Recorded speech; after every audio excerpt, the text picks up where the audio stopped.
Maharashtra public, तर परत एकदा स्वागत आहे माझ्या एका नवीन मिनी ब्लॉग मध्ये. तर आम्ही चाललेलो नरसोबावाडला आणि जाता जाता म्हणलं आता महाराजांचं दर्शन घेऊन जाऊया. आणि हा अंश बघा कसा खिडकीपाशी जाऊन उभारलाय. गेट पाशी गेलो आणि तिथल्या सिक्युरिटीने म्हणली गाडी बाहेरच पार्किंग करा म्हणून गाडी बाहेर पार्क केलं आणि आत गेलो. तेवढ्यात पोलिसांच्या गाड्यांचा ताफा आला. म्हणलं कोणतरी मोठा माणूस आले म्हणून जाऊन बघूया म्हणलं. तर ते आपल्या महाराष्ट्राचे मुख्यमंत्री एकनाथ शिंदे साहेब आलते. त्यांनी कृष्णा नदीचं दर्शन घेतलं आणि आम्ही पण दर्शन घेतलं. हे बघा कसा आहे विषय हार्ड आहे हो. आणि हा अंश बघा त्याला किती झोप आल्या, हळूच डोळे उघडते. तिथनं मंदिरात गेलं, पाया पडलं आणि थोडा वेळ म्हणलं बसूया. तेवढ्यात 8 वाजलेलं म्हणून म्हणलं आता महाप्रसाद पण घेऊन जाऊया. म्हणून महाप्रसाद बघायला गेलो तर तिथं मोठीची मोठी रांग लागलेली. अजून जेवण चालू व्हायचं होतं म्हणून तिथंच बसलो.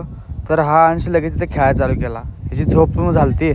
नंतर महाप्रसाद चालू झाला. रे बघा कसा आहे महाप्रसाद, भात आमटी, विषय हार्ड आहे हो. तिथनं आलं बाहेर आणि पेढे घेतलं आणि समोर मुलं मतदानाबद्दल काहीतरी सांगत होती. मतदान का करावं हे सांगत होते आणि तिथून आलो आम्ही घरला.